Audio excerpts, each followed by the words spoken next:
గురువుగారు, సిటీ అంటే అంతా పల్లంగా ఉంటుంది. హ్మ్. పల్లెటూరులో ఇంటెనక కొండలుండటం, హ్మ్. పెద్ద పెద్ద కొండలు, ఇంకోటి వాగులు పోతూ ఉంటాయి, కరెక్టే. కాలువలు. అవును. అవును. అవును. ఇప్పుడు ఏ మూలలో ఇవి ఉంటే మంచిదంటారు? ప్రాణాంతక వాసుదోషాలని మనం ఈ సీరీస్‌లో మాట్లాడుకుంటున్నాం.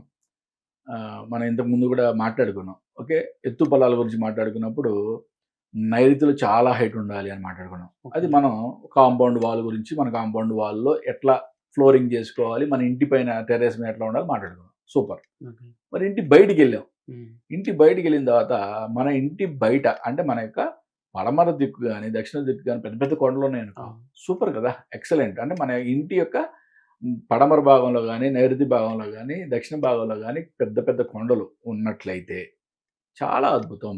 అంటే ఈ యొక్క పర్వత పాదాల దగ్గర అంటే ఇమ్మీడియేట్‌గా ఇప్పుడు నివాసం యోగ్యం కాదు. ఓకే. ఓకే. అలా అంటే మీరు అడుగుతారు. గురువుగారు విజయవాడలో ఆ! మొత్తం నాకిప్పుడు అదే కొండల డౌటొచ్చింది. మీదే కాలనీలు ఉన్నాయి గదా! అని. అవును. ఓకే. అవన్నీ నివాస యోగ్యం కాదు. ఒకటే ఓకే. చెప్తున్నాను. ఓకే. పర్వత పాదాల దగ్గర అంటే ఇమ్మీడియేట్‌గా అంటే దీన్నన్నీ గూడా మన రకరకాలుగా శాస్త్రం ఎందుకు చెప్పబడిందంటే ఈ ల్యాండ్ స్లైడింగ్‌లు ఇవన్నీ వస్తాయని వాళ్ళకి తెలీదా? హ్మ్. ఓకే. ఇవన్నీ వస్తాయి. ఇటువంటివి జరుగుతాయి కాబట్టి వైపరీత్యాలు జరుగుతాయి కాబట్టి అవన్నీ నిషిద్ధం. నివాస యోగ్యం కాదు అని చెప్పింది శాస్త్రం. ఓకే. కాదు నేను కట్టుకుంటానంటే మనం ఏం చేస్తాం? అంటే ఆ విధంగా పర్వత పాదం దగ్గర కాకుండా కొంచెం దూరంలో ఓకే. సుమారుగా ఒక 200 మీటర్ల దూరంలోనే ఎక్కడో మనం ఇల్లు కట్టుకున్నాం. మన ఇంటికి మనకి దక్షిణ వైపో, నైరుతి వైపో కొండుంది. సూపర్. ఎక్సలెంట్. ఓకే. అదే గనక అటువైపు డైరెక్షన్‌లో పెద్ద నది గాని, హ్మ్. లేదా పెద్ద లోయ గాని హ్మ్. ఇట్లాంటివి వచ్చినాయంటే విపరీతమైన మానసిక అశాంతి రావటం. ఓకే. ఓకే. అంటే ఎప్పుడు గూడా మనం సూసైడల్ టెండెన్సీ పెరిగిపోవటం. ఓకే. ఓకే. ఒక నేర ప్రవృత్తి పెరిగిపోవడం. ఎంత మంచివాడైనా సరే నేర ప్రవృత్తి పెరిగిపోవడం. ఇవన్నీ గూడా మనం చూస్తూ ఉంటాం. అదే విధంగా ఈశాన్యంలో పల్లం ఉండాలి. హ్మ్. మనం మాట్లాడుకున్నాం. అవును. మరి ఈశాన్యంలో కొండొస్తే? ఈశాన్యంలో నదొచ్చింది, చెరువొచ్చింది. సూపర్! ఎక్సలెంట్! చాలా అద్భుతంగా ఫ్లారిష్ అవుతారు. ఓకే. ఎందుకంటే ఈశాన్యంలో ఒక చెరువొచ్చిందనుకుందాం ఎగ్జాంపుల్. హ్మ్.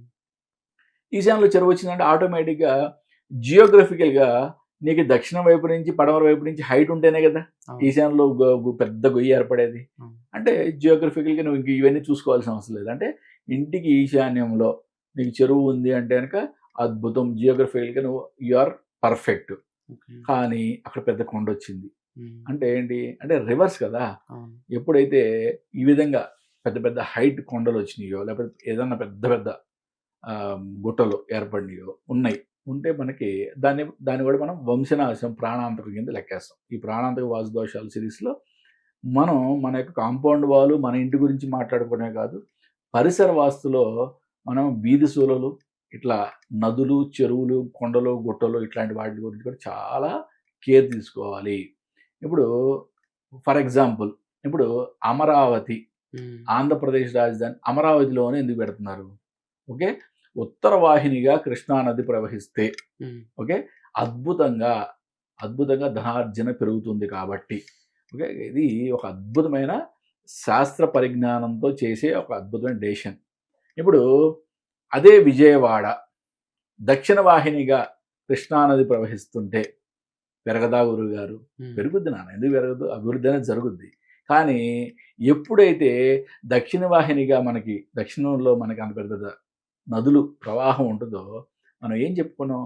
ఒకటే సింపుల్ థింగ్ ఒకటే. అంటే మనకి నేర ప్రవృత్తి పోలీస్ కేసులు అని మాట్లాడుకున్నాం. ఓకే. అంటే రౌడీయిజానికి కేర్ ఆఫ్ అడ్రస్ ఒకప్పుడు విజయవాడే గదా! ఆ! మరి ఇవన్నీ కూడా శాస్త్రం చెప్పేది అంత సింపుల్‌గా ఉండదు నాన్న. చాలా అద్భుతం. ఓకే. అద్భుతమైన శాస్త్రం. ఈ ప్రభావం ఎంతవరకు ఉంటది అనేది గూడా చాలా ఇంపార్టెంట్. ఇప్పుడు జనరల్‌గా ఊరికే సింపుల్‌గా మనం విజయవాడ అని జెప్పేసాం. అందరూ గొర్రెల్లా నమ్మేసారు. అయిపోయింది. ఆయనేదో పిచ్చోడు జెప్పాడు. నేను ఎక్కడో ఉన్నాను. నాకేం యెస్. కరెక్ట్. నువ్వు ఎంత దూరంలో ఉన్నావు. ఓకే. అంటే సపోజ్ ఒక చెరువు నీకు ఈశాన్యంలో ఉంది. హ్మ్. గురువుగారు నాకు ఒక హాఫ్ కిలోమీటర్ దూరంలో ఉంది, కిలోమీటర్ దూరంలో ఉంది అన్నావు. ఓకే. ఇప్పుడు గూగుల్ మ్యాప్‌లో ఓపెన్ జెయి. నీ ఇల్లు ఎక్కడుందో చూడు. హ్మ్. చెరువు ఎంత దూరంలో ఉందో చూడు. చెరువు యొక్క ప్రమాణం చూడు. ఆ ప్రమాణాన్ని రిప్లికా రివర్స్ చేసుకో. ఓకే. ఆ రిప్లికాలో నువ్వు పడ్డావు. అంటే నీ ఇంటి ఈశాన్యంలో కొంచెం దూరంలో ఉన్నా గాని నువ్వు దాని యొక్క మంచి ప్రభావంలో ఉన్నట్టు లెక్క. చెడు ప్రభావం కూడా అంతే. నీకు ఈ నైరుతిలో పెద్ద చెరువు ఉంది. కానీ చాలా దూరం ఉంది గురుగారు. చాలా దూరం ఉందని అన్నాను. నేను కాదనట్లేదు. హ్మ్. హుస్సేన్ సాగర్ మరి ఎంత పెద్దది? హ్మ్. దాన్ని రిప్లికా వేసుకున్నట్లయితే మనకి ఆ రిప్లికాలో మనం దాన్ని రివర్స్ ఆ యొక్క ఇమేజ్‌ని మనం రివర్స్ చేసుకున్నట్లయితే, ఆ రివర్స్‌లో మనం పడుతున్నాం, టచ్ అవుతున్నాం అంటే దాని యొక్క ప్రభావం మనకు ఉంటుంది. అలాగే కృష్ణా నది యొక్క వెడల్పు హ్మ్. ఒక 1½ కిలోమీటర్ అనుకుందాం. హ్మ్. ఆ 1½ కిలోమీటర్ మనం ఈ రివర్స్ చేస్తే దక్షిణ వైపు నుంచి ఆ 1½ కిలోమీటర్‌లో ఉన్న ఆ యొక్క అన్నీ కూడా ఎఫెక్ట్ అవుతాయి. ఏంటి గురువుగారు ఇంత వేల మందికి, ఇన్ని లక్షల మందికి ఎఫెక్ట్ అవుతారు. యెస్ నాన్న. ఓకే. 100% ఇదే జరుగు తీరుతుంది. ఓకే. కాబట్టే ఈ శాస్త్రం ఇంత గొప్పది అని చెప్తాం. మనకి ఇది ఈ వాస్తు శాస్త్రం అనేది బోన్‌లో పెట్టిన పులి లాంటిది. ఓకే. ఓకే. ఇది కామ్‌గానే ఉంటది. ఉన్నన్నాళ్ళు. ఎప్పుడైతే మన యొక్క జాతకం వీక్ అవుతుందో, ఆ యొక్క బోన్ తలుపులు తెరుచుకుంటాయి. పులొచ్చి మీద పడుద్ది. ఓకే. కానీ ఇక్కడ మనకి వాస్తు శాస్త్రంలో ఏ దోషమైతే చెప్పారో, ఆ దోషం వలన ఏం జరుగుతుందని చెప్పారో, మనకు కూడా అవే జరిగి తీరుతాయి. అదే ఇక్కడ ఈ శాస్త్రం యొక్క గొప్పతనం. ఓకే. అంటే సపోజ్ మనకి నైరుతి దోషం ఉంది. ఓకే. గురుగారు మేము 10 ఏళ్ల నుంచి ఉంటున్నాం. చాలా అద్భుతంగా ఉన్నాం. నైరుతి దోషం ఉండి నువ్వు 10 ఏళ్ళు ఉన్నావంటే అసలు నమ్మను నేను. ఓకే. ఎగ్జాంపుల్ చెప్తున్నా. ఓకే. ఉన్నాం అన్నావు. నీ నీ యొక్క జాతకం ఇప్పుడు వీక్ అయింది.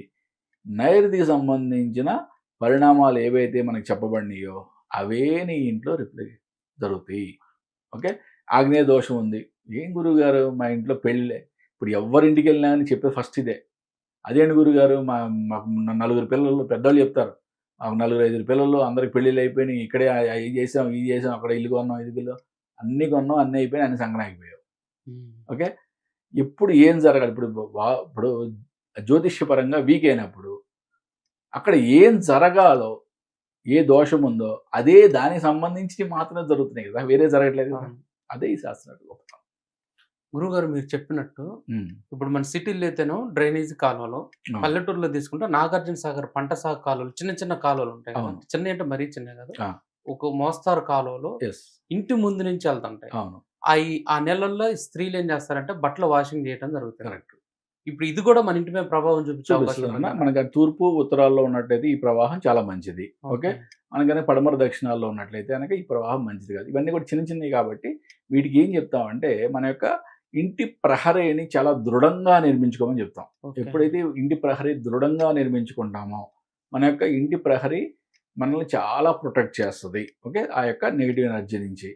పెద్ద పెద్ద చెరువులు, పెద్ద పెద్ద ప్రవాహాలు, నదులు ఇట్లాంటివి ఉన్నప్పుడు మనం వాటి యొక్క తీవ్ర పరిణామాలు మనం ఎదుర్కోవాల్సిన అవసరం. గురువుగారు పల్లెటూరులో చాలా ఇంటికి ఇల్లు కట్టుకుంటారు.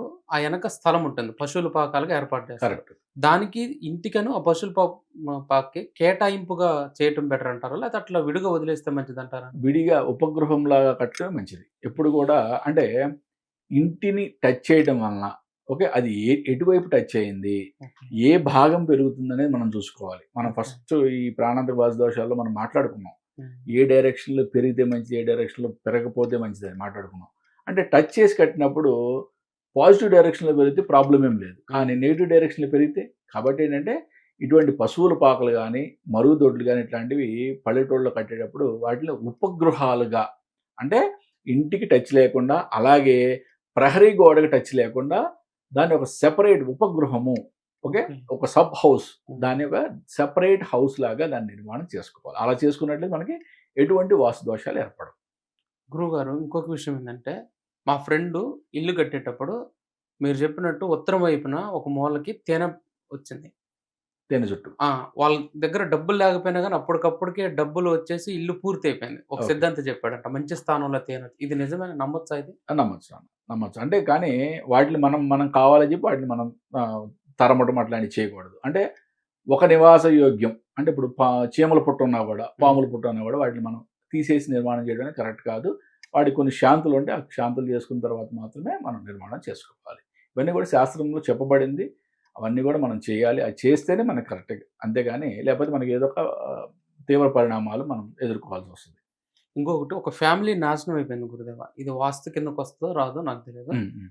తూర్పు వైపున కరెంట్ లైన్ స్తంభం ఉంటే, ఆ స్తంభానికి గబ్బిలం వచ్చేసి ఆ లైన్‌లకి ఏలాడబడి ఆ ఇంటి వైపే ఒక 1 వీక్, 10 డేస్ చూసిన తర్వాత అక్కడే పడి చనిపోయింది. ఓకే. అకస్మాత్తుగా ఆ కుటుంబం మొత్తం విడిపోయారు. ఎటోళ్ళు అటు అయిపోయారు. ఓకే. అలాంటిటిని కూడా మనం పరిగణలోకి తీసుకోవాలంటారా? అంటే అక్కడ ఎటువంటి వాస్తు దోషం ఉందో మనం చూడకుండా మనం దాని మీద కామెంట్ చేయలేము. ఓకే. అది వాస్తు దోషమా? లేకపోతే ఇంకేదైనా దోషమా? అనేది మనం ఏది చూడకుండా మనమే కామెంట్ చేయడం అనేది కరెక్ట్ కాదు. అంటే రెగ్యులర్‌గా మన ఇంట్లోకి ఏ జంతువులు, ఏ పక్షులనైతే రానియమో. రాకూడదు. అంటే ఇట్లాంటివి. ఏది హుహు. గబ్బిలం గాని, గుడ్లగూబ గాని, కాకి గాని ఇంట్లోకి ప్రవేశం చేయడం మంచిది గాదు. ఓకే. అవి ప్రాణాంతకమే. కానీ శాస్త్రం ఏం చెప్తుందంటే భయపడొద్దు. ప్రతి చిన్నదానికి భయపడొద్దు. ఓకే. మనకి రుద్రాభిషేకం చేసి ఆ యొక్క జలాన్ని ఆ జలాన్ని మన ఇంటి మొత్తాన్ని సంప్రోక్షణ చేసినట్టయితే ఇంటి యొక్క శుద్ధి అంతా జరుగుతుంది. దాని గురించి మీరు పెద్దగా భయపడాల్సిన అవసరం లేదు. దైవ బలం అందుకే మనం చెప్పేది ఎప్పుడు కూడా దైవ బలం పెంచుకోండి. దైవ బలం పెంచుకోండి. ఇప్పుడు మనం మానవుడి యొక్క జీవిత లక్ష్యమే మోక్షము. అవును. అంటే ఎప్పుడూ దేవుని గురించి మాత్రమే స్మరించాలి. అటువంటిది మనం ఏం చేస్తున్నాం? డబ్బు గురించి స్మరిస్తున్నాం, అన్నీ స్మరిస్తున్నాం గానీ దేవుడి గురించి మాత్రం స్మరించట్లా. అవును. కాబట్టి మనకు అన్ని రకాల కష్టాలొస్తున్నాయి. అదే నువ్వు దేవుని గురించే స్మరించు. ఓకే. నీకు రావాల్సిన కష్టాలు కూడా ఆగిపోతాయి. చాలా చక్కగా చెప్పారు గురుగారు. హరి ఓం శివం.